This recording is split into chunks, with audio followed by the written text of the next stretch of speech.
बिल्लाहि मिनश शैतानिर रजीम बिस्मिल्लाहिर्रहमानिर्रहीम रब्बि इश्रह ली सदरी व यस्सिर ली अमरी वहलुल उक़दतम मिन लिसानी यफ़क़हू क़ौली अम्मा बाद।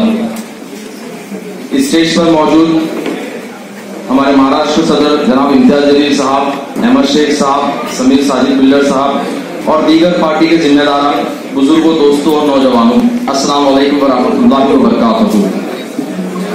जिस तरह के ऐलान किया गया था कि यूथ कॉन्फ्रेंस ये प्लानिंग, गाइडेंस, सैंपल एनालिसिस और मोटिवेशन के ताल्लुक से रहेगी, उसी ताल्लुक से मैंने कुछ यहाँ पर नुकात जमा किए हैं, मैं आपके सामने पेश करूंगा और उम्मीद करूंगा कि ये नुकात आप नोट कर ले।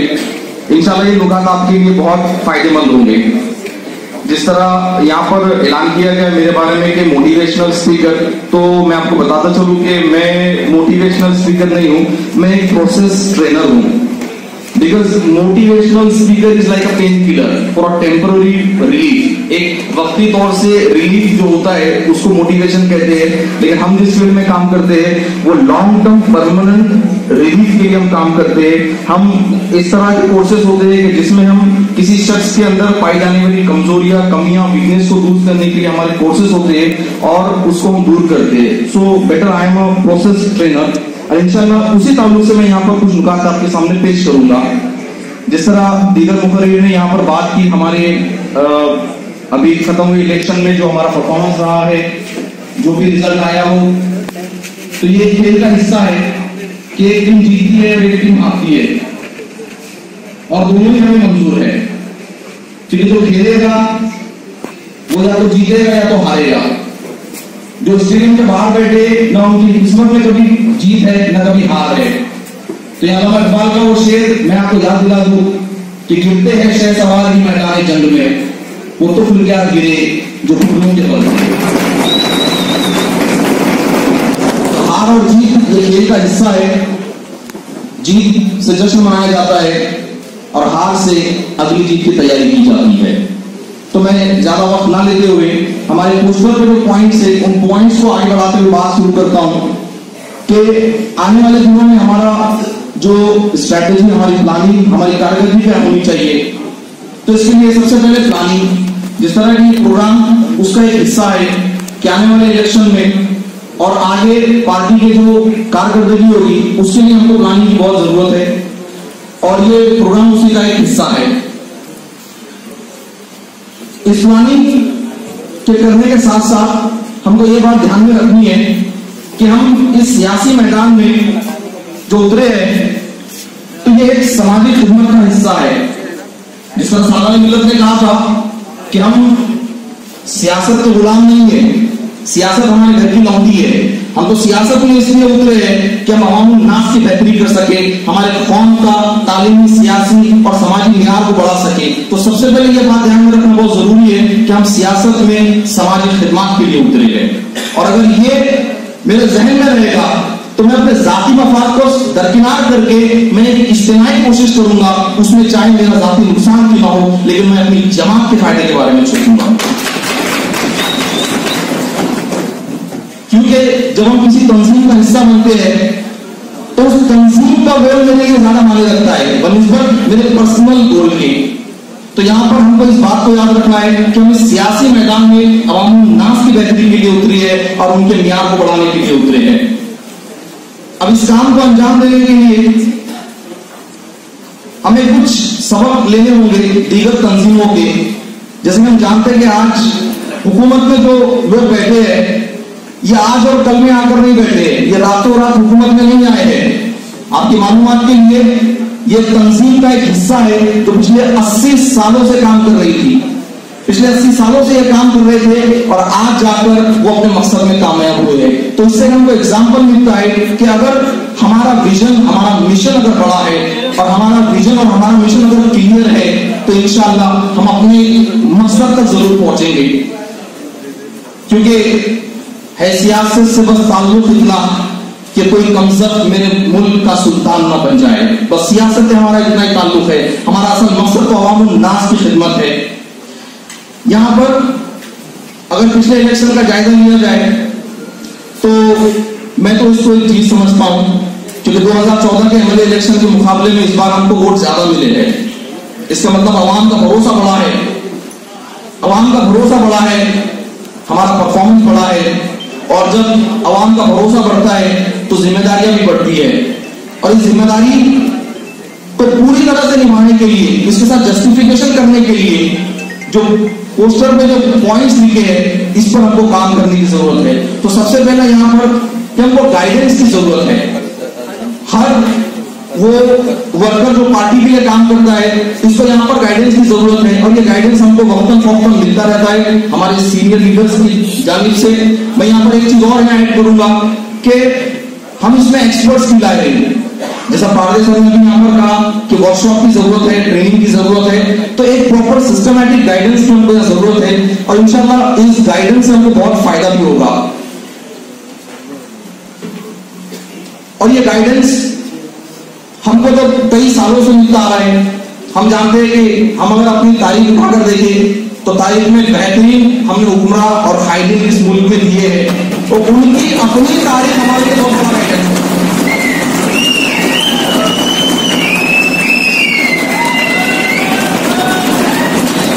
हुए ये कहना चाहूंगा कि गाइडेंस हमारे पास हमारी तारीख की किताबों में मौजूद है। हमारी तारीख हमारे लिए बेहतरीन गाइडेंस है और बेहतरीन रहनुमाई है। मैं अगले पॉइंट की तरफ बढ़ता हूं कि सेल्फ एनालिसिस की हमको जरूरत है कि मैं अगर किसी तंजीम के लिए काम करता हूं तो मुझे अपना खुद का जायजा लेना बहुत जरूरी है, और मुझे इस बात का ध्यान रखना है कि जिस काम के लिए मुझे चुना गया है, क्या मैं उस काम को करने के काबिल हूं, क्या वो सारी सलाहियतें मेरे अंदर है। तो यहाँ कुछ पॉइंट्स है, कुछ नुकात है, वो ये है कि किसी भी तंजीम में काम करने के लिए मेरे अंदर लीडरशिप क्वालिटीज होनी चाहिए, मेरा कम्युनिकेशन स्ट्रांग होना चाहिए, मेरा अप्रोच किसी भी काम की तरफ, मेरा नजरिया ये बहुत मुस्बत होना चाहिए, पॉजिटिव होना चाहिए। मैं एक कॉमन पर्पस के लिए काम मैंने करना चाहिए, और मैंने हर हाल में अपनी तंजीम का इत्तेहाद, अपनी यूनिटी को बनाने की मैंने कोशिश करना चाहिए।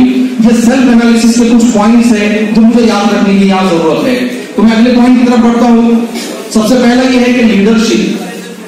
तो लीडर के कुछ क्वालिटीज होते हैं, कुछ उसके जो जरूरी करने वाले काम होते हैं, सलाहियतें होती है, वो यहाँ पर बिल्कुल मुख्तसर में मैं रखूंगा कि एक लीडर होता क्या है। हमारे पास एक आम नजरिया है, लीडर मतलब सफेद शर्ट, सफेद पैंट, सफेद चप्पल, सफेद घड़ी, सिर्फ सफेद बालों को काला कर देता है।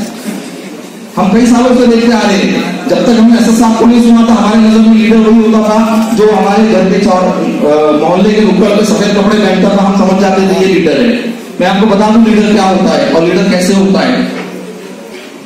तो लीडरशिप के यहाँ पर 5 बहुत इंपॉर्टेंट मैं पॉइंट्स आपके सामने रखूंगा कि लीडर जो होता है, सबसे पहले उसका पर्सनल पावर होता है, उसकी अपनी जाती शख्सियत इतनी स्ट्रांग होती है कि उसको अपना तारुफ देने की जरूरत नहीं होती है, उसको बैच लगा के घूमने की जरूरत नहीं है कि मैं लीडर हूं, उसको अपने माथे में लिखने की जरूरत नहीं होती कि मैं लीडर हूं। वो अपने फैसलों से, अपने किरदार से, अपने बर्ताव से और अपने साथ काम करने वाले लोगों के उसके खुलूस और मोहब्बत से जाहिर करता है कि ये मैं लीडर हूं। मैं आपको यहां मिसाल दूंगा कि जब अहमद शाह अब्दाली हिंदुस्तान आया था नादिर शाह के साथ, नादिर शाह उस वक्त का बादशाह था और अहमद शाह अब्दाली उनका सिपा सालार था। जब अहमद शाह अब्दाली को दक्कन की तरफ भेजा गया तो एक बुजुर्ग वजीर था, उसने अहमद शाह अब्दाली को देखते ही कहा था कि ये आने वाले वक्त में हिंदुस्तान का बादशाह बनने वाला है।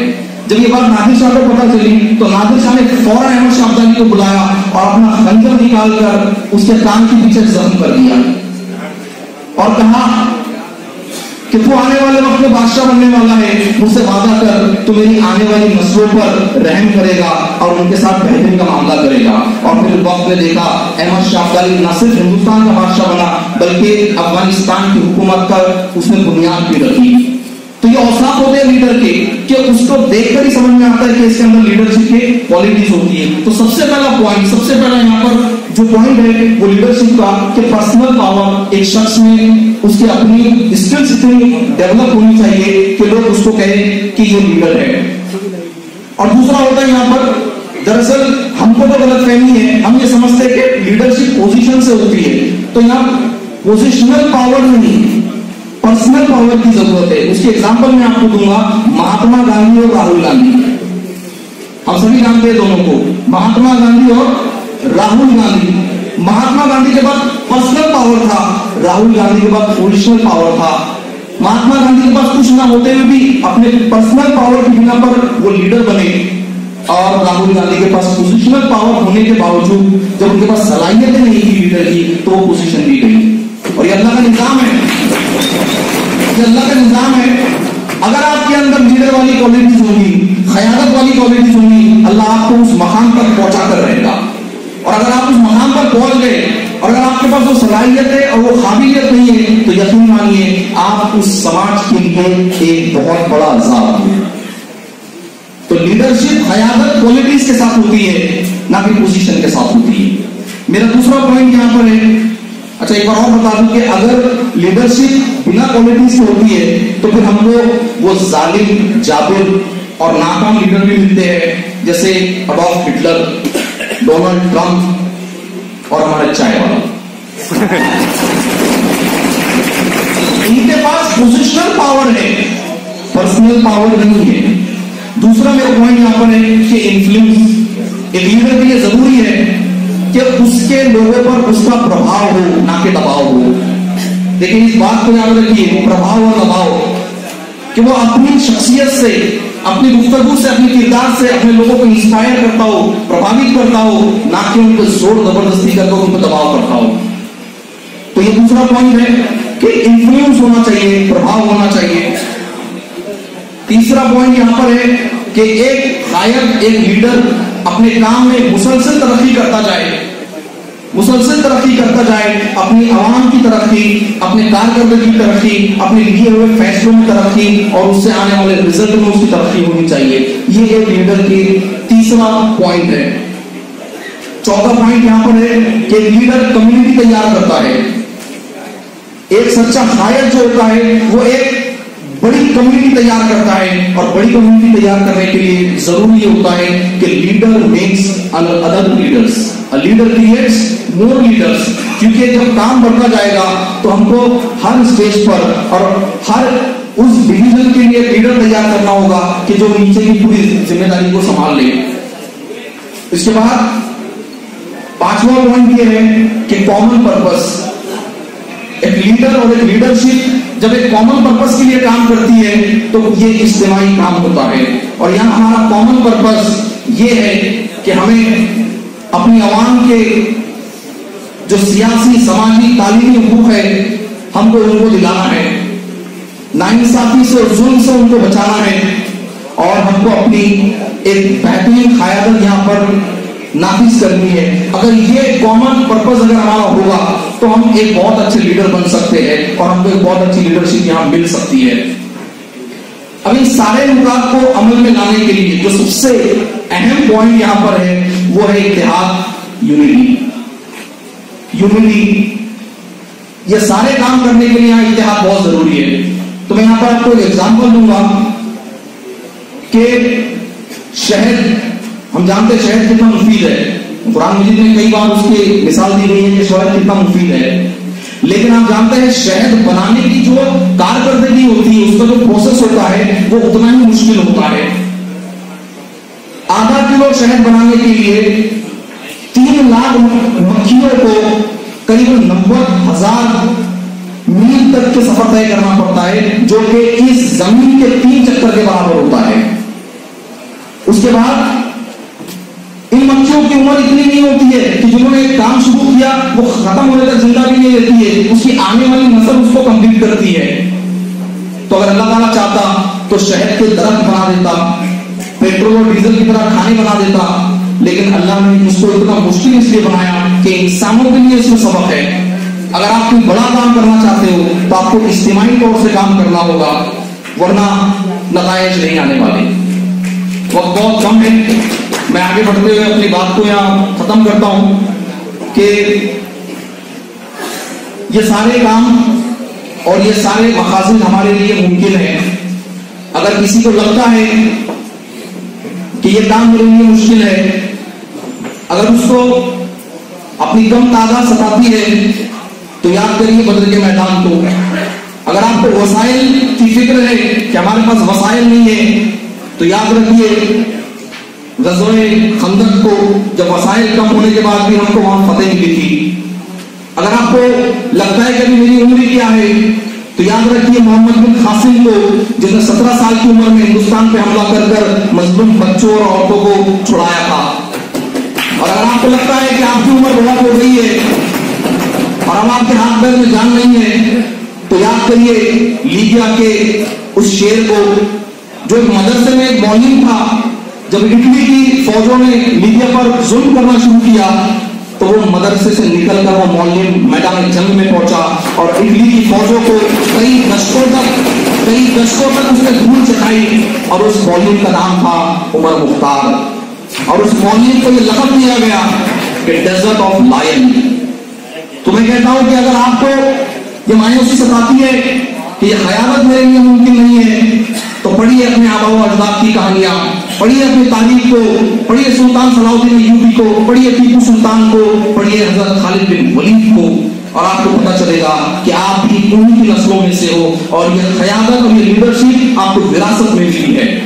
बहुत कम है। मैं आखिर में अपनी बात को उस शेर के साथ खत्म करूंगा जिससे पहले भी मैंने कहा था कि जिनसे ये जहां वाले परेशान रहे हैं, जिनसे ये जहां वाले परेशान रहे हैं वो मसले हम पर बहुत आसान रहे हैं। ले हमसे भी मशवरा है अहले हुकूमत, हम भी कभी इस मुल्क के सुल्तान रहे हैं।